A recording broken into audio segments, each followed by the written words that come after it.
네, 여러분 안녕하세요. 부영부재TV의 형 김창경 동생 전수매입니다. 저희가 최근에 매수 고객의 문의가 많이 왔잖아요. 그런데 특히 꼬마 빌딩 매수 문의를 많이 주셔가지고 미팅을 많이 하고 있는데, 그런 분들이 늘 저희 채널을 보고 좀 말씀해 주시는 게 한 10억대, 20억대 꼬마 빌딩에 대한 정보가 좀 부족한 것 같다. 맨날 뭐 100억대 강남 막 이런 쪽만 좀 중점적으로 하다 보니까 자기는 정말 이 빌딩을 사고 싶고 공부를 하고 싶은데 우리 채널에서는 꼬마 빌딩에 대한 내용이 좀 부족하지 않나 싶어서 이런 것 좀 많이 다뤄주세요 라는 문의를 좀 받았거든요. 그래서 저희가 이런 컨셉의 건물이 있는데, 이런 건물은 이런 장점이 있고 이런 단점이 있으니까 포인트가 뭐다 라는 걸 한번 이야기를 해볼까 합니다. 그러면은 건우절미 하고 바로 건물 제가 보여드리도록 하겠습니다. 서울권 내에 한 20억, 30억대 꼬마 빌딩을 가지고 왔거든요. 그걸 다 보면서 투자 포인트를 어떻게 잡는지 한번 공부를 해보도록 하겠습니다.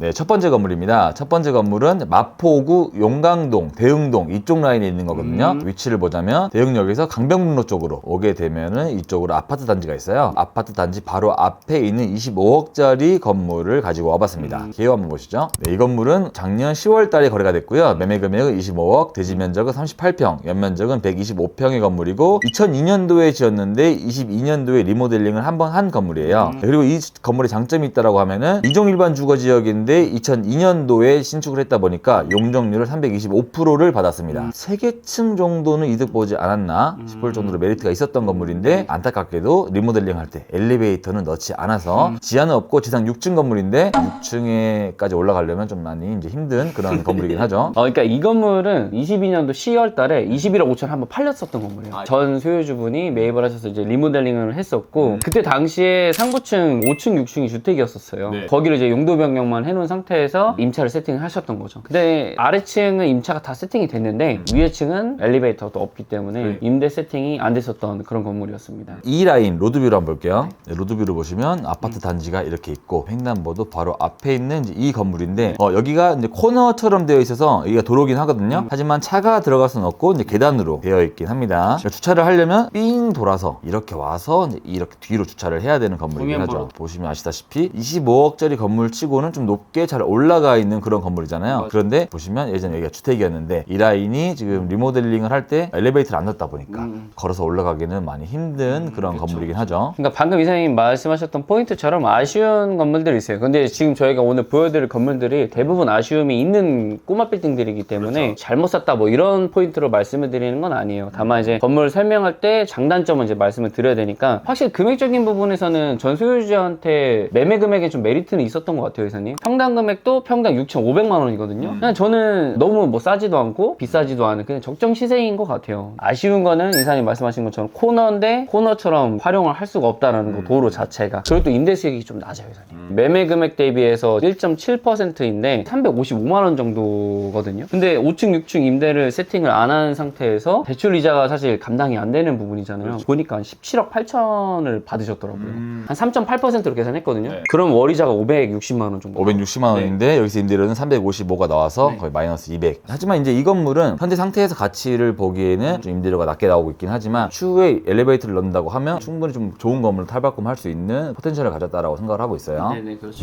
네, 두 번째 건물입니다. 두 번째 건물은 23억짜리 건물인데 매매가가 좀 의아하긴 해요. 원래 시장에 나왔던 금액 자체가 30억대 이상이었는데 그게 찍힌 금액을 보니까 23억에 찍혀서 굉장히 저렴하게 거래가 됐다라고 이제 판단을 한 건물인데, 위치를 보자면 상황심역이 있죠. 상황심역에서 좀 위로 가면 센트라스가 있고 텐지 아파트가 있는 이 라인입니다. 사실 상황심역은 이 아파트가 들어오기 전까지는 뭐가 딱히 없었는데, 네, 지금은 이제 뭐 센트라스 아파트가 있는 그런 역이다라고 보시면 됩니다. 그 중에서도 4번 출구에서 나오자마자 골목길이 하나 있는데 이 골목길로 들어가면 이 코너 건물이 거래가 되었습니다. 네, 개요 한번 보시죠. 본 건물은 올해 4월 달에 계약을 하고 5월 13일 날 잔금을 치렀고요. 매매가는 23억, 대지 면적은 50평, 연면적은 93평의 건물이고 지하 1층, 지상 4층 건물인데 2019년도에 신축을 했습니다. 아무래도 신축 건물이다 보니까 전 건물과는 다르게 이제 엘리베이터가 있는 건물이고요. 등기사항 증명서에 21년도에 31억 6천에 거래가 됐다가 24년도에 23억에 거래가 됐단 말이죠. 그러니까 저는 되게 의아했어요. 상황이 많이 급하셔서 매각을 하신 건가. 근데 기존에는 이제 작심이라는 스터디 카페를 직영으로 이제 운영을 하고 있었다가 아이 잉글리시 그 어학원이 들어왔었거든요. 거기 임대료가 제가 알기로는 보증금 1억에 한 800만 원 정도로 지금 책정이 되어 있었던 걸 알고 네, 있었어요. 네. 수익률로 현재 매매 금액 대비해서 좀 책정을 해보면은 4.5 정도 수익이 나오는 건물이었거든요. 현재는 지금 또 공실인 상태인 거고 23억 정도의 금액에 완전 초역세권의 이런 건물을 살 수 있을까라고 생각을 한번 해보면은 그건 또 쉽지는 않거든요. 금액대가 많이 떨어져서 좀 메리트가 있었던 것 같아요. 초역세권에 물론 이제 도로는 좁지만 신축 건물, 엘리베이터도 있고 그래도 예전에도 임대가 맞춰져 있었으니까 네. 여러 장점이 있었던 건물이라고 생각합니다. 로드뷰를 한번 보자면은 여기가 이제 상황심역이고요. 나오자마자 이 좁은 골목이 있어요. 네네네. 여기로 탐험을 하듯이 들어가게 되면 이 건물입니다. 근데 막상 들어가면 널찍한데 들어가는 입구가 좀 좁게 되어 있죠. 그래서 여기가 원래 어학원이 있었다가 지금 현재 운영을 안 하는 걸로 알고 있습니다. 근데 이번에 23억에 매입을 하셨을 때 대출만 한 14억 정도 받으셨더라고요. 근데 이제 현재 상태에서는 대출 이자가 나가는 마이너스다 보니까 분차를 좀 빨리 세팅을 해야 될 것 같은데 제 생각에는 맞출 수 있을 것 같아요. 건물 자체가 이제 이 지역이 막 그렇게 깔끔한 건물들이 많이 없다 보니까 사옥용이나 이런 부분으로 좀 맞출 수 있지 않을까?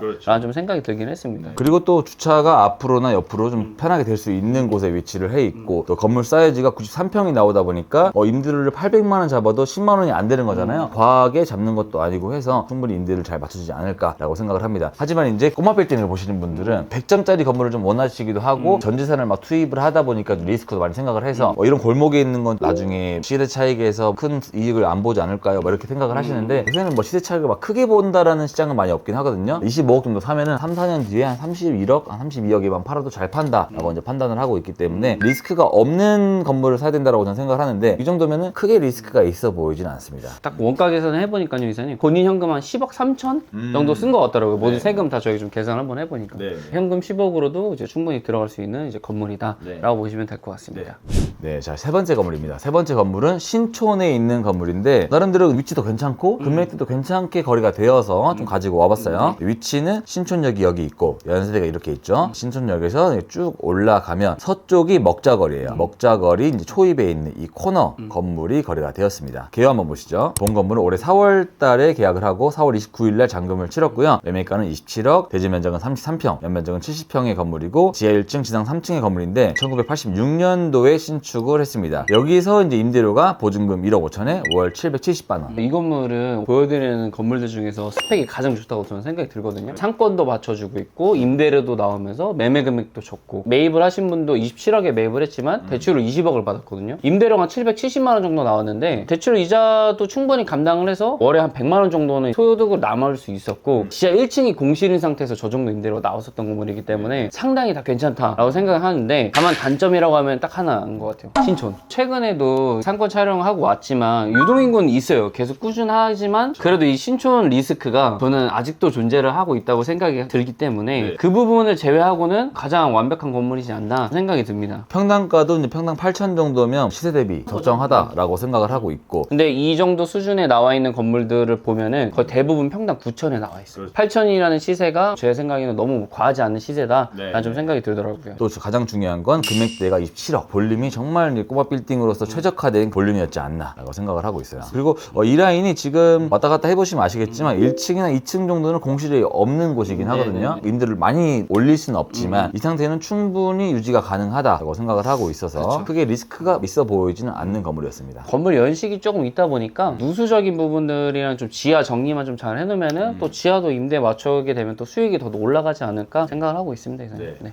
네, 네 번째 건물입니다. 네 번째 건물은 아까 세 번째까지는 좀 서쪽에 있었잖아요. 네. 마포, 신촌 뭐 이쪽이었는데 이제는 좀 동쪽으로 와서 군자역으로 왔습니다. 위치를 보자면 군자역 5호선과 7호선이 지나가는 곳이죠. 7번 출구에서 이제 아래쪽으로 좀 오다 보면은 대로변에서 한 칸 들어갔을 때 코너 건물이 하나 있거든요. 코너 꼬마 빌딩이 거래가 되었는데 개요 한번 보시죠. 네, 본 건물은 올해 1월 달에 계약을 하고 2월 19일 날 잔금을 치렀고요. 매매가는 29억 5천, 대지 면적은 30평, 연면적은 116평의 건물이고 지하 1층, 지상 7층까지 올렸습니다. 중국년도는 2012년도에 이제 신축을 해서 나름 한 10년 정도 된 신축급의 건물이고요. 용적률은 327%를 받았고 승강기는 있는 건물입니다. 근데 확실히 이 건물은 장점이 꽤 많기는 했었어요. 용도 지역도 원주거 지역에다가 더블 역세권에 역도 상당히 가깝기도 했었고 심지어 임대 수익도 어느 정도 잘 나와가지고 29억 5천에 매각이 돼서 임대 수익이 한 3.6 정도 나왔었던 건물이었거든요. 그런 부분에서는 좀 상당히 괜찮은 건물이었다 생각이 들기는 해요. 다만 아쉬운 거는 용적률을 좀 많이 올려야 되다 보니까 1층이 필로티 구조로 되어 있는 게 조금 아쉽지 않나. 주차를 사실 1층에서밖에 뽑을 수가 없어서 1층 날리고 이제 위로만 이제 올린 그런 건물인데 바닥 면적이 15.6평이잖아요. 엘리베이터 넣고 계단 넣고 하면은 정말 막상 쓸 수 있는 평수가 한 10평 정도밖에 안 되긴 하거든요. 이 건물이 단점이지 않을까 싶기는 하지만 그래도 이 건물은 통임대로 들어가 있거나 그런 건 아니고 한 개 층마다 다 단일 임차가 들어가 있습니다. 층별로 그냥 100만 원, 120만 원, 110만 원 이렇게 받고 있어요. 그러니까 이제 매입하셨던 분도 대출 한 18억 정도 받았더라고요.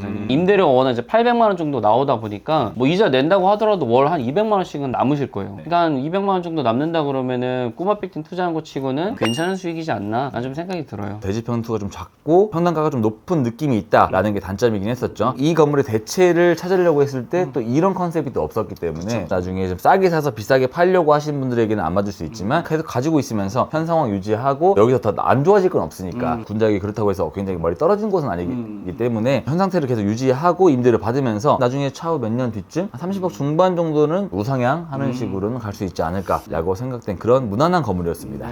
네, 마지막 건물입니다. 마지막 건물은 이태원에 있는 건물인데 녹사평역 용산구청 건너편에 있는 건물인데 이태원역에서 쭉 오다 보면은 이렇게 오르막길로 올라가는 라인이 있어요. 네네, 네, 이렇게 통해서 이쪽으로 경리단길도 가고 하는 길목이 있는 쪽인데 예전엔 여기가 거의 뭐 아무도 없다가 7, 8년 전부터 상가들이 하나씩 막 들어서기 시작했었죠. 네네. 그래서 여기 나름대로 핫했던 곳인데 좀 코로나 때 많이 안 좋아졌다가 다시 좀 살아난 지역이긴 합니다. 네, 그 중에 이 오르막길 올라가는 그 초입에 있는 이 건물이 거래가 됐는데 개요 한번 보시죠. 네, 본 건물은 올해 5월 27일 날 거래를 하고 5월 31일 날 잔금을 했습니다. 매매가는 26억 4천, 대지 면적은 22.9평, 연면적은 22.1평의 건물이고요. 준공된 지는 1959년도, 굉장히 오래됐죠. 하지만 2022년도에 리모델링을 한번 싹 바꾼 건물입니다. 보증금 1억에 월세 600만 원 나와서 수익률은 2.8% 정도 나왔던 건물이죠. 20년도에 20억 9천에 한번 저희 회사에서 계약을 했었던 건물이었는데 그때 이제 수입 맥주 그 매장이 있었던 곳이었어요. 근데 이번에 제가 알기로는 여기가 무슨 인생 내 것처럼 사진을 찍을 수 있는 곳인데 교복을 빌려서 찍을 수 있는 곳이더라고요. 네네. 근데 위치적으로 봤을 때 이제 이쪽이 이태원역이고 여기 해밀턴 호텔 있죠. 해밀턴 호텔에서 녹사평 쪽으로 쭉 오면은 이제 오르막길 이렇게 올라가는데 그 초입에 있는 이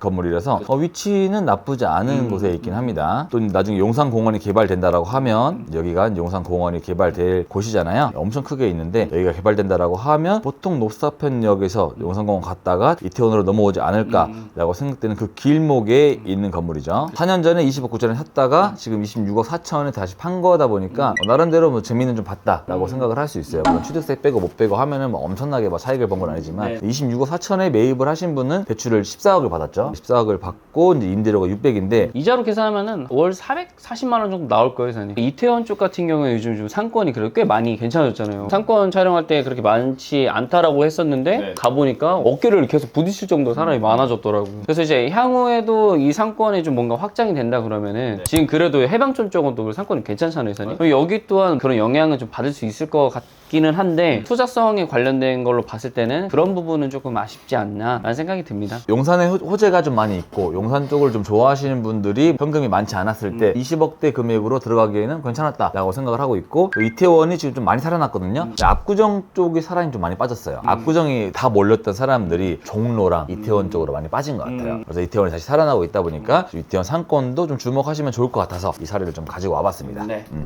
네, 이렇게 저희가 5가지 사례 꼬마 빌딩을 좀 리뷰를 해봤죠. 오늘 하려는 취지가 투자를 잘했다 못했다 이거를 저희가 뭐 나누려고 하는 게 아니라 이런 건물은 이게 장점이고 이게 단점이다라는 걸 여러분들한테 명확하게 알려드리기 위해서 이걸 촬영하게 된 거고 20억대, 30억대 매물을 봐서 아시겠지만 물건 떴다라고 해서 버선발로 달려가서 살 수 있는 그런 건물은 또 찾기 쉽지 않아요. 20억 꼬마 빌딩 이 정도 건물 보시는 분들은 어메이징한 건물을 찾기에는 쉽지 않다라는 점도 좀 시사를 하고 싶습니다. 다음 영상도 좀 기대를 해주시면 좋을 것 같아요. 지역적인 부분에서도 건물을 좀 촬영할 거고 금액적인 부분들도 여러분들이 좀 솔깃할 만한 금액대를 좀 가져올 거라서 많은 시청해 주시면 좋을 것 같습니다. 지금까지 꼬마 빌딩에 대한 리뷰를 해봤는데요. 리뷰는 여기서 마치도록 하고 나중에 더 신박한 영상으로 돌아오도록 하겠습니다. 그럼 안녕.